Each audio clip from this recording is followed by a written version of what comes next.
Hello बच्चों, आप सभी का हमारे YouTube चैनल आइडियल देव क्लासेस में स्वागत है। बच्चों, आज हम आपके लिए विषय गणित लेके आए हैं जो आओ करे सीखे के अंतर्गत आता है और ये कक्षा 6 से 8 के बच्चों के लिए है।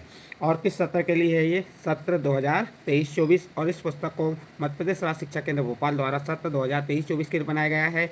और आज हम आपको किस स्तर के बच्चों के लिए वीडियो लेके आए हैं? स्तर 1 से 1 व 2।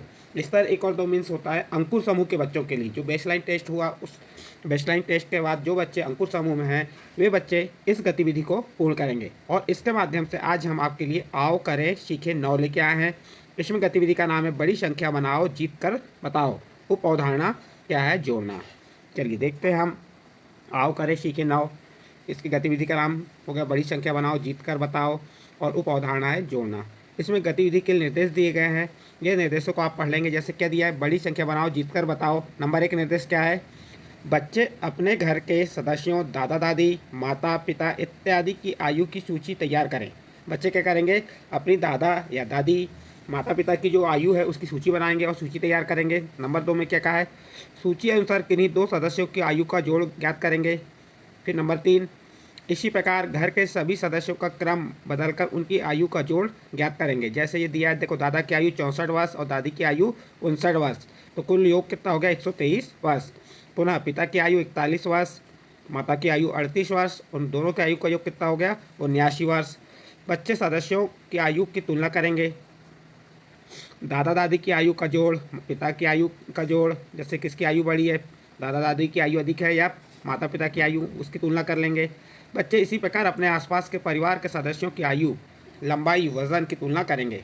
फिर शिक्षक के निर्देश दिए हैं। शिक्षक, पालक, मेंटर बच्चों से ऊपर दी गई गतिविधि जैसी अन्य गतिविधि का अभ्यास स्वयं भी बनाकर करवाएं। चलिए इस पर कार्य करेंगे हम। क्या दिया है? इसका नंबर 1 को पढ़िए आप ध्यान से।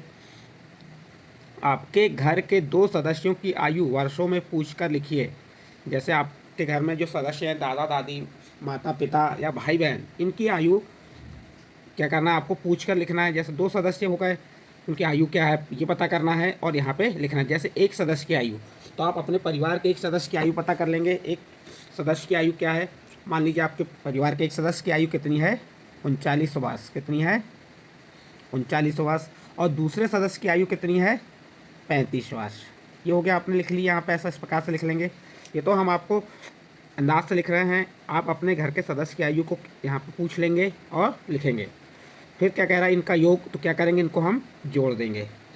जोड़िए 9। देखते हैं जोड़ कैसे। 9 में 5 जोड़े कितना हो गया? 14। 14 की 4, हासिल का 1।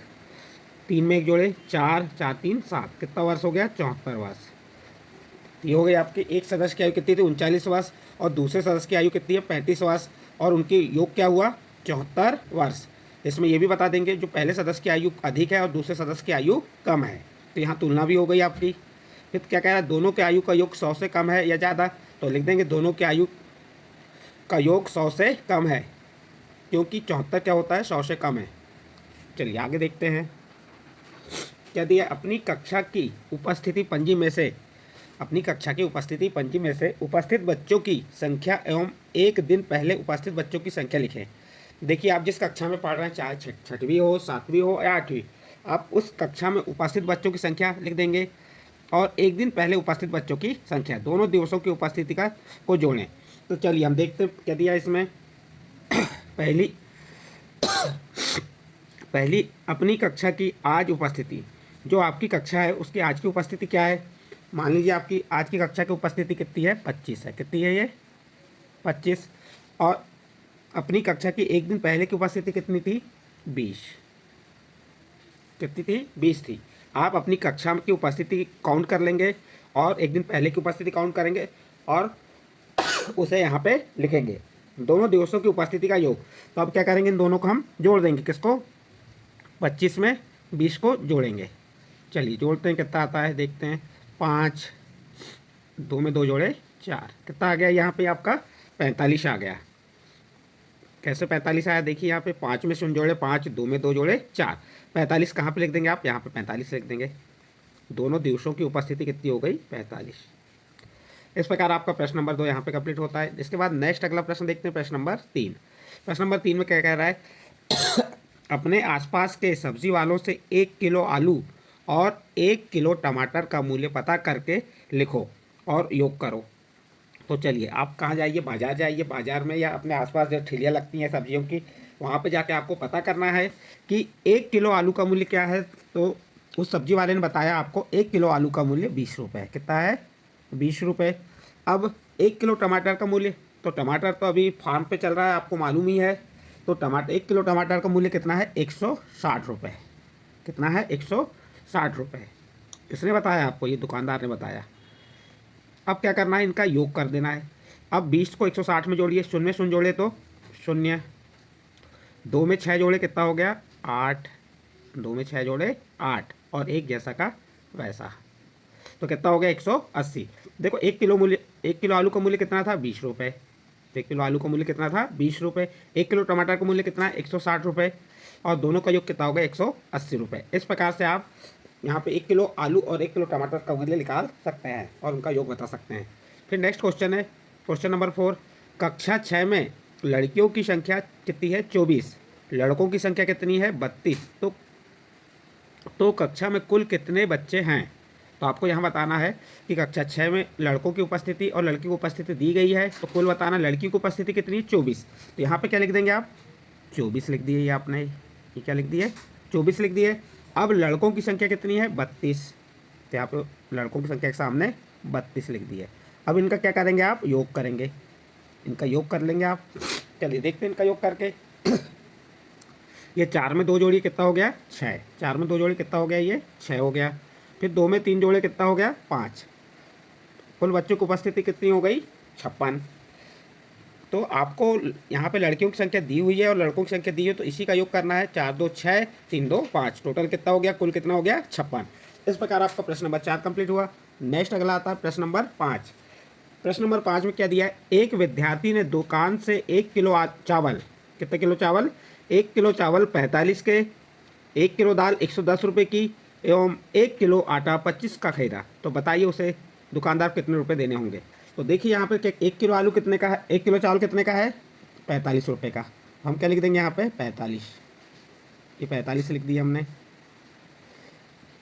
फिर 1 किलो दाल कितनी की है? 110 रुपये की। 110, इकाई के नीचे इकाई, दहाई के नीचे दहाई आ गई। उसके बाद 1 किलो आटा कितने का है? 25 का है। यहाँ पे आप क्या लिख देंगे? 25। अब इनका क्या करेंगे आप? योग करेंगे। योग यानी इसको जोड़ेंगे। अब जोड़ते हैं, देखिए 5 में शून्य जोड़े 5, 5 में 5 जोड़े 10, 10 की शून्य, हासिल का 1। 1 कहाँ पे आ जाएगा आपका? ये दहाई के ऊपर 4 पे आ जाएगा। यहाँ पे 1, ये 1 आ गया। अब 1 में 4 जोड़े कितना हो गया? 5, 5 में 1 जोड़े 6, 6 में 2 जोड़े 8। यहाँ पे दहाई के नीचे 8 लिख दिया आपने। फिर बचा क्या आपका? 1, एक जैसा का वैसा। तो यहाँ पे कितना आ गया? 180 रुपये। ये 45 रुपये किसका मूल्य था? 1 किलो चावल का मूल्य। 1 किलो दाल का मूल्य 110 रुपये था और 1 किलो आटा का मूल्य 25 रुपये। जब इन सब का योग किए तो हमको कितने दुकानदार को कितने रुपए देने होंगे? 180 रुपये देने होंगे। इस प्रकार से आपका 5वां प्रश्न कंप्लीट हुआ। फिर यहाँ पे नीचे क्या दिया? देखिए नोट दिया है, शिक्षक अवधारणा विकास हेतु की जाने वाली गतिविधियों में बच्चों के अनुभव, उनकी भाषा, उनके परिवेश व आसपास की ठोस वस्तुओं एवं चित्रों का उपयोग अनिवार्य रूप से करें। फिर आगे दिया है बच्चों के प्रोत्साहन हेतु शिक्षक की टिप। यदि यहाँ पे बच्चा अच्छा कार्य कर रहा है तो बच्चे के कार्य के आधार पर शिक्षक अपनी टिप कहाँ पे लिखेगा? ये जो डिब्बा है यहाँ पे। फिर शिक्षक के हस्ताक्षर और यहाँ पे पालक के हस्ताक्षर हो जाएंगे। इस प्रकार से यहाँ आपका आओ करे सीखें, आओ करे सीखें कौन सा था हमारा? 9 कंप्लीट होता है। यदि आपको हमारे द्वारा ये जो आओ करे सीखें 9 बताई गई ये अच्छा लगा हो तो आप हमारे चैनल आइडियल देव क्लासेस को सब्सक्राइब कीजिए, लाइक कीजिए एवं अन्य ग्रुप में शेयर जरूर कीजिए।